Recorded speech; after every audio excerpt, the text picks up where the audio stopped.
If you're considering buying a new used RV, you should get it inspected.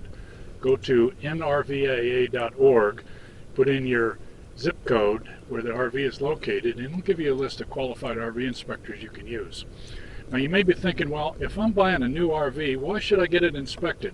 And the answer is, the dealership gets 6 hours to prepare a new RV in what they call the PDI, the pre-delivery inspection. That includes putting propane in it, batteries, water, testing out all the systems like we do, and then cleaning it all up and fixing everything that the factory never finishes. And there's generally a lot. Screws loose, it needs to be cleaned, window stick, cabinet needs to be aligned, and quite frankly, we get the same amount of time to nitpick the thing. So if you take delivery on a new one, then take it out and go camping for the first trip, then you have to make a list of things to get it fixed, take it back to the dealership. If you get it inspected, you'll find out all these things in advance. We'll get them fixed before you go out on your first trip. Now on a used one, and hence the reason for this video, is I've been inspecting RVs for about 5 years. And I've only found one RV in all that time that I didn't find anything wrong with, and that was a brand new one I bought from a local dealer. They knew me there and they knew I was coming.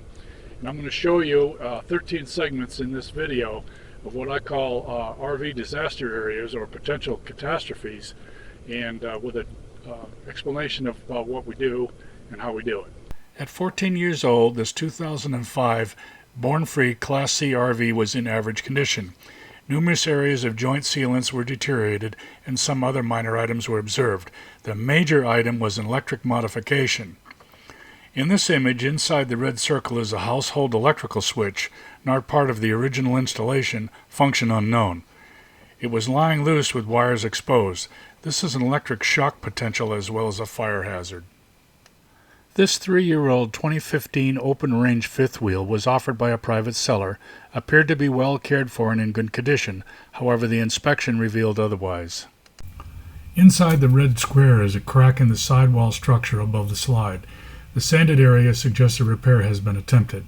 This I would designate as a major high-dollar repair item. Months after the inspection, I was contacted by a law firm representing the buyer, wanting immediate witness and a legal action regarding the repair. Of course, I was willing to help, but all I could offer was I observed the crack in the structure, and it appeared the repair was attempted. I never heard from the law firm or the buyer again. This 2017 Pace Era was ready for delivery to the customer. It had 19,000 miles on it, and I inspected it at the dealership. This view is looking down at the point where the awning fabric is fastened to the roof. The fabric has begun to pull out from its mounting bracket. Here we are looking at the underside of the slide-out floor where it meets the main RV floor. The gaskets circled in red are out of place and held there by painter's tape. Moisture can get in through these areas. The DC fuse panel cover is loose and the wiring is pushed outward.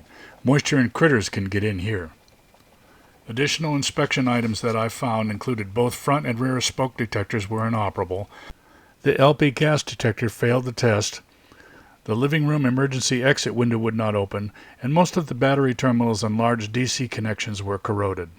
A 2016 Integra Cornerstone was 3 years old and ready to be delivered to the customer. I inspected it at the dealership. Part of the inspection procedure is to get the manufacturing date of the LP gas detector, as well as verify its operation. Upon removing the detector, I found one wire loose, held together with painter's tape. This motorhome was equipped with an aquahot system. It is essentially a diesel-powered water boiler that provides heat and hot water. This one didn't work, and looking into the aquahot compartment revealed not only was it disconnected, but that wire ends were hanging loose, possibly causing a shock or fire hazard. Part of the inspection process is to get underneath and look at the undercarriage and the running gear. We're looking for damage that may have come from road alligators, those big chunks of rubber you see laying on the highway, maybe things that have been struck in a parking lot. Things that are dangling loose, rust, cracks, poor welds.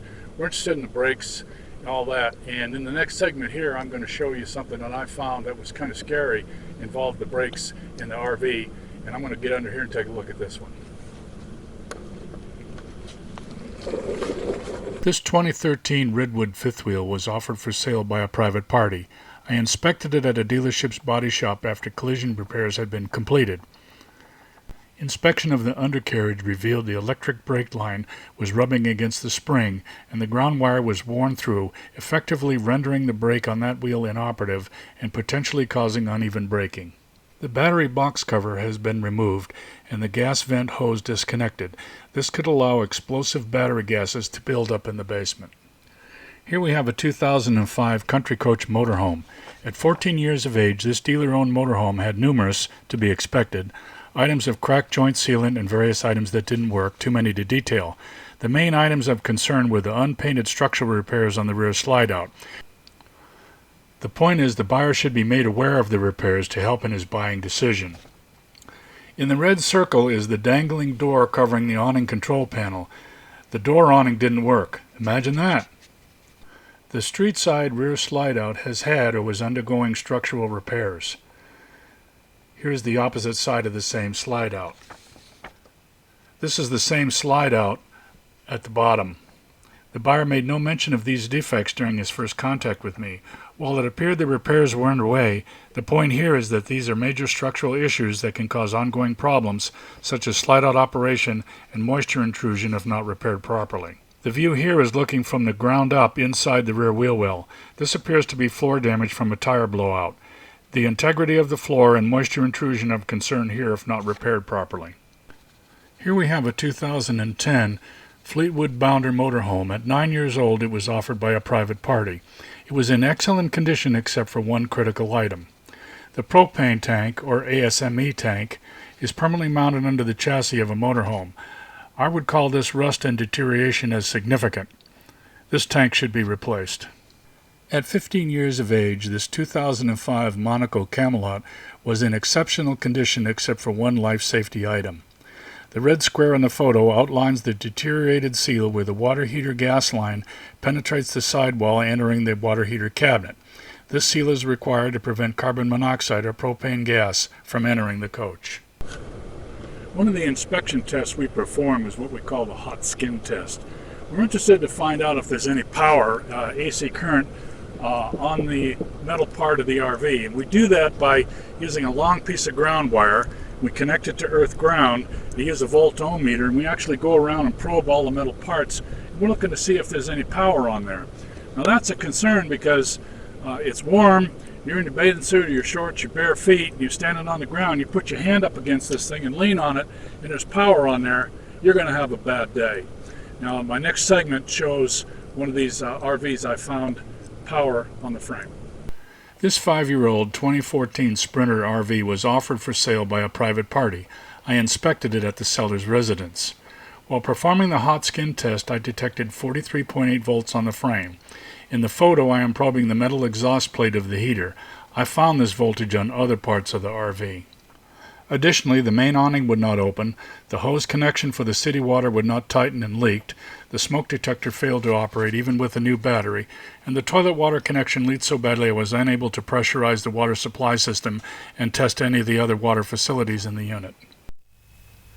This 2005 Tiffin Allegra motorhome was, at the time of the inspection, 14 years old. The paint and decals were somewhat deteriorated, but it's to be expected for an RV of this age. I found upon inspecting the generator compartment an item of major concern. The generator is gasoline powered. Fuel is obtained from the main RV fuel tank. The red circle outlines a fuel leak. You can see it dripping in the lower left of the circle. This was a disaster in the making. This 14-year-old 2007 CT Coach Sienna was in remarkably good condition. About 2/3 of the way through the inspection, the power went off. The first point of troubleshooting took me to the power compartment. The red square outlines, shall we say, a crude cord splice job. The arrow points to the bare wire where I was able to determine power going into the joint but no power going out. I would categorize this as a life safety item. This 2016 Newmar Vantana motorhome was in excellent condition inside and out, but hidden was a potentially catastrophic life safety item. The photo is looking down at the stove with the burner cover removed. All 3 burners were missing mounting screws and the burners have come loose from the valves.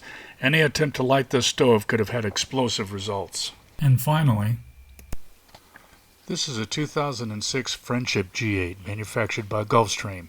At the time of the inspection, it had 14,000 miles on it. The buyer had flown in from Las Vegas to North Georgia and taken delivery of the RV from a dealership and set it up in a campground for me to inspect it prior to his departure for his cross-country return trip to Las Vegas. The undercarriage mounted propane tank wall has excessive rust. The mounting brackets are deteriorated and critical weld joints are cracked. The underside of the tank is showing suspected strike damage, excessive rust, pitting, and a crack in the tank wall. The next area of concern was the engine and transmission. The entire oil pan was covered with oil. This is a close-up of the transmission cooling lines running from the transmission to the side-mounted radiator. Transmission fluid coated the underside of the line. Here is a view of the undercarriage in the area of the engine and transmission. The arrows mark the two transmission cooling lines from the side radiator to the transmission. The bracket securing them to the undercarriage is broken and the lines have been dragging on the pavement. The outer protective corning has been worn away.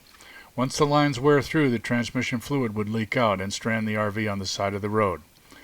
Other items I found that needed attention included the LP gas detector failed the test, the smoke detector failed the test, and the fire extinguisher was on a recall list.